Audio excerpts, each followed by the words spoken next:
Hello students, আমি Nitish sir জ্ঞানজ্যোতি coaching সেন্টারের পক্ষ থেকে তোমাদের প্রত্যেককে জানাই আরো একবার স্বাগত। তো স্টুডেন্টস, আজকে আমি তোমাদের সঙ্গে আলোচনা করব বাঁকুড়া ইউনিভার্সিটির অধীনস্থ যে সমস্ত ছাত্রছাত্রীরা ফোর্থ সেমিস্টারে মাইনর হিস্ট্রি নিয়ে পড়াশোনা করছো, অর্থাৎ এমএনসি তোমাদের হিস্ট্রি রয়েছে, তাদের জন্য আজকে মডিউল নাম্বার 6 থেকে গুরুত্বপূর্ণ যে প্রশ্নগুলো রয়েছে যেগুলো তোমাদের পড়তে হবে সেই নিয়ে কিন্তু আলোচনা করব। ক্লাসটি শুরু করার পূর্বে তোমাদেরকে বলে রাখি, আজকের যে সাজেশনটা আমি আলোচনা করবো সেটা কিন্তু শেষ পার্ট তোমাদের। তার কারণ আমি কিন্তু এর আগে 5টা পার্টে তোমাদের 5টা মডিউলের সাজেশন অলরেডি প্রোভাইড করে দিয়েছি। তো তোমাদের এই পার্টে যেটা রয়েছে, educational institutions in ancient India, Nalanda, Takshashila, Vikramashila and Odantapuri মহাবিহারা।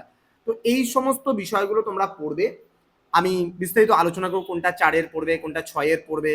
আলোচনা করার পূর্বে তোমাদেরকে বলে রাখি, যারা এখনো চ্যানেলটিকে সাবস্ক্রাইব করোনি তারা অবশ্যই চ্যানেলটিকে সাবস্ক্রাইব করে পাশে থাকা বেল আইকন অল প্রেস করে রাখো, যাতে নেক্সট টাইম থেকে কোনো ভিডিও আপলোড করলে তার নোটিফিকেশনটা তুমি সবার আগে পেতে পারো। ওকে, এছাড়া তোমরা যারা ভাবছো যে অনলাইনে আমাদের ক্লাস জয়েন করবা, তারা অবশ্যই যোগাযোগ করতে পারো। আমাদের অফিসিয়াল নাম্বার যেটা রয়েছে সেটা হচ্ছে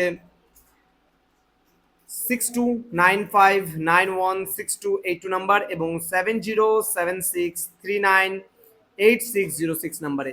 তোমাদের টোটাল কোর্স ফি যেটা রয়েছে তোমাদের এই সাধ্যের মধ্যে শুধুমাত্র 499 রুপিসের বিনিময়ে তোমরা পেতে পারো সমস্ত নোটসগুলো, অর্থাৎ শুধুমাত্র মাইনর নয়, তার সাথে মেজরটাও কিন্তু তোমরা পাবে এবং এইসি কম্পালসারি ইংলিশও কিন্তু তোমরা কিন্তু পাবে। তো তোমাদের প্রশ্নমান 4-এর জন্য যে প্রশ্নগুলো পড়বে এই ইউনিট থেকে সেটা হচ্ছে প্রাচীন ভারতে অদন্তপুরী বিশ্ববিদ্যালয় সম্পর্কে আলোচনা করো। দেন নালন্দা বিশ্ববিদ্যালয়টা বেশি গুরুত্বপূর্ণ, অদন্তপুরীটাও কোনো অংশে কম নয় 4-এর জন্য।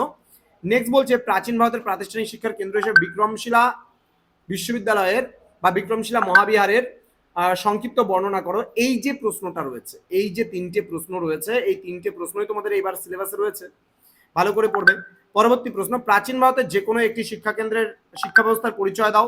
তাহলে এটা তুমি নালন্দাও লিখতে পারো, এখানে অদন্তপুরীও লিখতে পারো, বিক্রমশিলাও লিখতে পারো। বৌদ্ধ শিক্ষা ব্যবস্থার যে কোনো একটি প্রতিষ্ঠান সম্পর্কে আলোচনা করো। এই প্রশ্নটা আর এই প্রশ্নটা প্রায় কিন্তু সিমিলার প্রশ্ন। তক্ষশিলা শিক্ষা কেন্দ্র, এই জায়গায় তক্ষশিলা শিক্ষা কেন্দ্রও লিখতে পারো।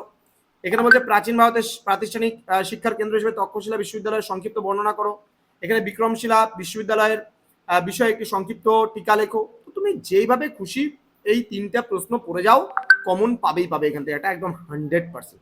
ওকে, তো স্টুডেন্টস, এই ছিল আজকের শেষ ক্লাস, যেখানে আমরা এমএনসি ধারাবাহিকভাবে প্রতিদিন একটা করে আলোচনা করলাম। তোমরা অবশ্যই আরও যে সেশনগুলো পেতে ইচ্ছুক বা পেতে চাইছো তারা অবশ্যই যোগাযোগ করো আমাদের অফিসিয়াল নাম্বারে। আমাদের অফিসিয়াল নাম্বার দুটো স্ক্রিনে দেখতে পাচ্ছ তোমরা, 6295916282 এবং 7076398606 নাম্বারে। এই ভিডিওটি অবশ্যই তোমাদের কোনো কাজে লাগে, বন্ধুদের সঙ্গে ভিডিওটি শেয়ার করে যেন প্রত্যেকের কাছে আমাদের এই ক্লাসটি পৌঁছতে পারে। তোমাদের উজ্জ্বল ভবিষ্যৎ গড়ে তুলবো আমরা, এটাই কিন্তু আমাদের প্রতিশ্রুতি। দেখা হচ্ছে খুব তাড়াতাড়ি আরো একটা নতুন ক্লাস নিয়ে, নতুন কোনো ভিডিও নিয়ে, নতুন কোনো টপিক নিয়ে। তোমরা প্রত্যেকে ভালো থেকো, সুস্থ থেকো। Thank you so much, thanks for watching. After all, thank you.